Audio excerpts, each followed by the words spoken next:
യേശുക്രിസ്തുവിനെ ഒലിവിൻ ചില്ലകളും ജൈവിളികളുമായി ജെറുസലേമിലെ ജനക്കൂട്ടം സ്വീകരിച്ചതിന്റെ ഓർമ്മ പുതുക്കി ക്രൈസ്തവരിന്ന് ഓശാന ദിനം ആചരിക്കുന്നു. വിശുദ്ധ വാരാചരണത്തിനും ഇതോടെ തുടക്കമായി.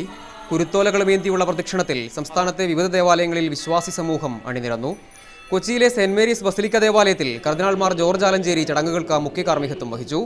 ഭരണാധികാരികൾ സ്തുതിപാഠകരാൽ ഒറ്റുകൊടുക്കപ്പെടാതെ കരുതിയിരിക്കണമെന്ന മാർ ആലഞ്ചേരി ഓശാനദിന സന്ദേശത്തിൽ പറഞ്ഞു. പ്രിയമുള്ളവരെ, സ്തുതിപാഠകരുടെ മാത്രം വാക്കുകൾ കേട്ടിട്ട് പ്രവർത്തിച്ചാൽ അപകടമാണ്. എല്ലാ സ്തുതിപാഠകരെയും ഒറ്റയ്ക്ക് വരുന്നവരെ നമ്മൾ സൂക്ഷിക്കും. കുടുംബത്തിലായാലും സമൂഹത്തിലായാലും ഭരണവൃത്തങ്ങളിലായാലും സഭയിലായാലും സൂക്ഷിക്കണം. പക്ഷേ സ്തുതിപാഠകരുടേതായിട്ടുള്ള ഓശാനകൾ മാത്രം കേട്ടുകൊണ്ട് അവരുടേതായ വലയങ്ങളിൽപ്പെട്ട് സമൂഹത്തെ നാം ഒരിക്കലും വിട്ടുകൊടുക്കുവാൻ പാടില്ല. വരാപ്പുഴ അതിരൂപത ദേവാലയത്തിൽ ബിഷപ്പ് ഡോക്ടർ ജോസഫ് കളത്തിപ്പറമ്പിൽ ചടങ്ങുകൾക്ക് നേതൃത്വം നൽകി. മണ്ണാർക്കാട് സെന്റ് മേരീസ് ദേവാലയത്തിൽ നടന്ന ഓശാന ദിനാചരണത്തിന് ഗീവർഗീസ് മാർ കുർലോസ് നേതൃത്വം നൽകി.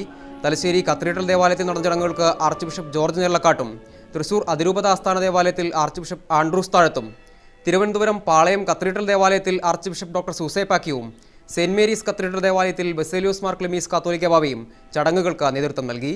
വിവിധ ബ്യൂറോകൾക്കൊപ്പം മീഡിയ 1 കൊച്ചി.